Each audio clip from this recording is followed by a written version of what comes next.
Nobody can tell you how to spend your money. I'm actually starting to read a book that's really highly recommended, The Art of Spending Money, and just getting into the beginning of it now. And it's really nice how they approach spending money and finances in general. The first part being that spending money and finances is absolutely an art. There is no formula to say that you should do this or do that because it doesn't take anything else into account other than maybe what mathematically makes the most sense. There's no environmental considerations. There's no cultural considerations.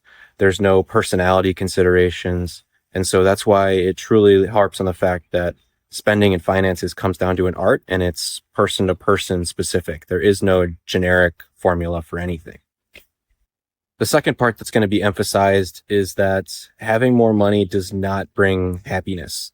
There's a lot of people that start businesses or get into business or work long hours at work thinking that the money and the number going up is going to bring about some happiness or some meaning that they haven't found yet. And realistically, they're searching for something that's never going to come about. Every time we hit a new milestone, another milestone comes up. Or if I just had X amount of dollars, then I would be so much better off or so much more happier. My family could have so much more. And although that is true in some instances and in some categories that having more money may alleviate some problems, it doesn't bring about true happiness or passion or completeness that somebody might be thinking of.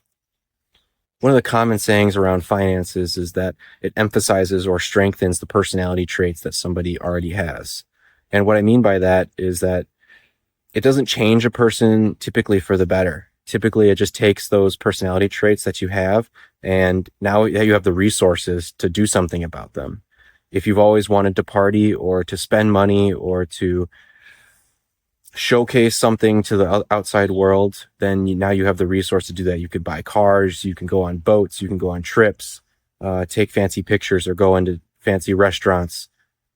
If you're more of a laid back person, those things can also be emphasized too. Maybe you can donate to charity, you can give to good causes, or you can support your family. So it goes both directions, and typically it's just emphasizing those traits that are already there.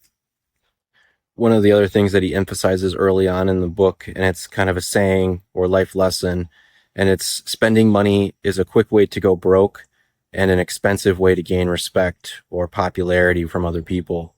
And I think that's an important one to take away with us now, especially in the world of social media.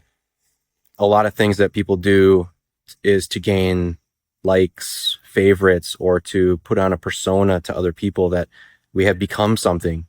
And it may feel good in the short term, but realistically, those things are not going to pay off for a purpose or a happiness in the long run.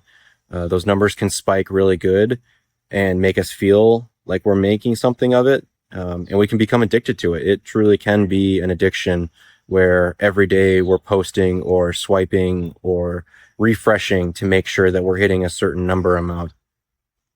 And it's just not going to bring that purpose that we really think it is.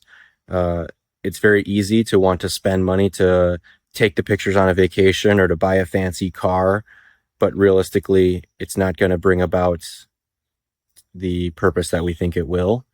And there's been some really cool studies on this as well, that even in situations where we think that we stick out like a sore thumb, or we're being very awkward, or everybody's looking at us for the wrong reasons, people really aren't looking that much. Everybody is concerned about their own situation.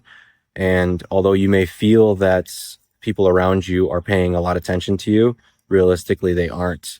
And even when it comes to objects and things like that, people may want the object that you have, but they're not really giving you the respect that you think you're getting because you own it or because you're riding in a fancy car. With those lessons from the introduction of The Art of Spending Money, it's important to take those lessons and apply them to any financial advice that you get. Somebody who is writing articles or writing books or telling you how to spend your money is coming at it from their environment or their experiences. And there's no one who can tell you what you've gone through or how you feel or what things you prioritize better than yourself. So if you want to get a personalized view of your finances, check out the platform at simplefinances.co. You can load all of your accounts. They'll sync automatically. and they'll give you recommendations specifically in your situation and what you want to prioritize.